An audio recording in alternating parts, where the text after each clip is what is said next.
क्या आपने कभी रात के 2 बजे तक जागकर एक ही बात को बार बार सोचा है? क्या आपने कभी किसी छोटे से निर्णय को इतना बड़ा बना दिया कि आखिर में कोई निर्णय ही नहीं ले पाए? अगर हाँ, तो आप अकेले नहीं हैं। दुनिया के करोड़ों लोग किसी दुश्मन से नहीं बल्कि अपने ही दिमाग से हार रहे हैं। सबसे अजीब बात यह है कि ओवरथिंकिंग आपको ऐसा महसूस कराती है जैसे आप समस्या का समाधान ढूंढ रहे हैं, जबकि सच्चाई यह है कि आप उसी समस्या के चारों ओर गोल गोल घूम रहे होते हैं। आज की कहानी एक ऐसे युवक की है जिसने अपने सबसे बड़े दुश्मन को बाहर नहीं बल्कि अपने ही मन के भीतर पाया। एक छोटे से शहर में विवान नाम का एक प्रतिभाशाली युवक रहता था। बचपन से ही वह पढ़ाई में तेज था। लोग कहते थे कि वह बहुत समझदार है, लेकिन जैसे जैसे वह बड़ा हुआ उसकी सबसे बड़ी ताकत उसकी सबसे बड़ी कमजोरी बन गई। जब भी कोई अवसर उसके सामने आता वह सोचने लगता, अगर मैं असफल हो गया तो, अगर लोग हंसे तो,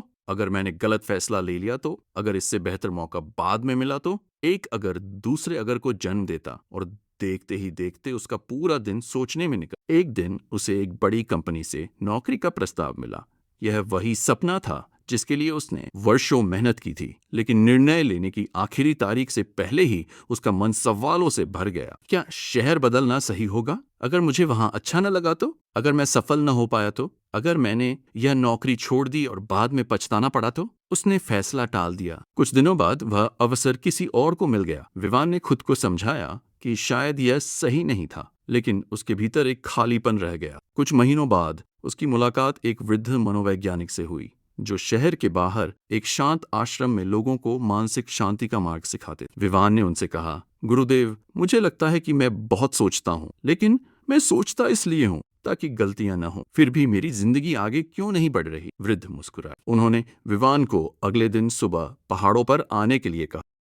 सूरज निकलने से पहले दोनों एक ऊंची चोटी पर पहुंच गए। सामने घना कोहरा फैला हुआ था। रास्ता मुश्किल से कुछ कदम तक दिखाई दे रहा था। गुरु ने पूछा, क्या तुम्हें नीचे घाटी दिखाई दे रही है? विवान बोला, नहीं। क्या इसका मतलब यह है कि रास्ता खत्म हो गया? नहीं, रास्ता तो होगा, बस कोहरे की वजह से दिखाई नहीं दे रहा। गुरु मुस्कुराए। जीवन भी ऐसा ही है। तुम्हें पूरी यात्रा कभी दिखाई नहीं देगी, तुम्हें केवल अगला कदम दिखाई देगा। लेकिन तुम्हारा मन चाहता है कि पहले पूरी मंजिल दिखे, तभी कदम बढ़ाऊं।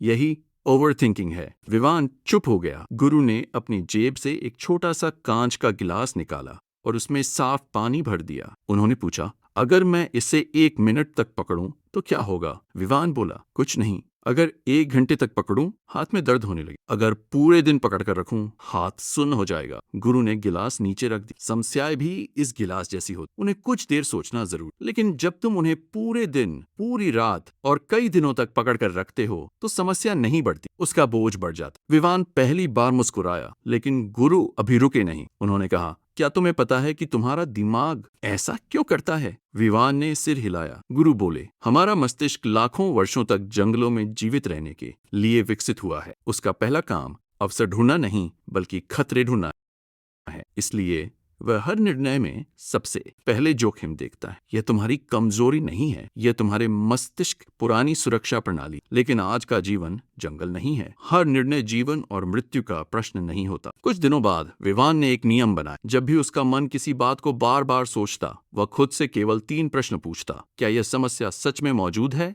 क्या यह मेरे नियंत्रण में है? और क्या मैं अभी इसके लिए कोई छोटा सा कदम उठा सकता हूँ? अगर उत्तर हाँ होता तो वह तुरंत काम शुरू कर देता। अगर उत्तर नहीं होता तो वह उसे छोड़ देता। धीरे धीरे उसका मन हल्का होने लगा। कुछ महीनों बाद उसे फिर एक नया अवसर मिला। इस बार भी डर था, इस बार भी अनिश्चितता थी, लेकिन फर्क सिर्फ इतना था कि उसने अपने डर से पहले कदम बढ़ा दिया। वर्षों बाद जब लोग उसकी सफलता का राज पूछते तो वह मुस्कुराकर केवल एक बात कहता, मैंने अपने विचारों को नियंत्रित करना नहीं सीखा, मैंने यह सीखा कि हर विचार पर विश्वास करना जरूरी नहीं होता। याद रखिए, आपका मन एक उत्कृष्ट सेवक है, लेकिन बहुत खराब मालिक। अगर आप हर विचार को सच मान लेंगे तो आपका जीवन डर चलाएगा, लेकिन अगर आप अपने विचारों को केवल आते जाते बादलों की तरह देखना सीख जाएंगे तो आपका निर्णय आपका होगा, आपका भविष्य आपका होगा और आपकी शांति भी आपकी होगी। अगर आज की इस कहानी ने आपको सोचने पर मजबूर किया है तो कमेंट में सिर्फ एक शब्द लिखिए, शांति। इससे हमें पता चलेगा कि आपने अपने मन के शोर को पहचान लिया है। इस वीडियो को उस व्यक्ति के साथ जरूर साझा करें जो हर छोटी बात को लेकर जरूरत से ज्यादा सोचता है। और अगर आप ऐसी ही प्रेरणादायक कहानियों के माध्यम से अपने मन, सोच और जीवन को बेहतर बनाना चाहते हैं तो अभी द डेली ड्राइव मीडिया को सब्सक्राइब करें, क्योंकि यहाँ हर कोई कहानी सिर्फ प्रेरित नहीं करती बल्कि आपके सोचने का तरीका बदल देती।